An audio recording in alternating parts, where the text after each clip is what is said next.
आणखी एक गोष्ट सांगतो, यावरती उपमुख्यमंत्री एकनाथ शिंदेनी मदत पोहोचली अशी आकडेवारी सुद्धा दाखवली. नाही, त्यांच्या बोलण्यावरती काही विश्वास ठेवू नका. ते काय बोलतात त्यांचं त्यांना सुद्धा कळत नाही. सकाळी बोललेलं संध्याकाळी लक्षात नाही, संध्याकाळी बोललेलं सकाळी लक्षात नाही. त्याच्यामुळे ते सोडून द्या.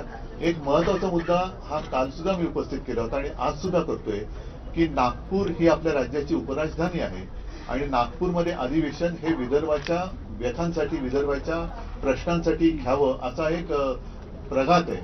आता या सगळ्या काळामध्ये विदर्भाच्या विषयावरती किती काळ चर्चा झाली. आजपर्यंत जर का आपण बघितलं या सभागृहात जे कामकाज झालं, सरकारकडनं महापालिका निवडणुका लक्षात ठेवून घोषणा केल्या गेल्या, मुंबईसाठी घोषणा केल्या गेल्या, सगळ्या त्या करायला पाहिजे, त्याच्याबद्दल काही प्रश्नच नाहीये. पण विदर्भासाठी काय केले या प्रश्नाचं उत्तर मुख्यमंत्री आणि दोन म्हणजे त्यांचे सहकारी आहेत, अर्थमंत्री आणि नगर विकास, त्या दोन मंत्र्यांनी त्याची उत्तरं द्यायला पाहिजे.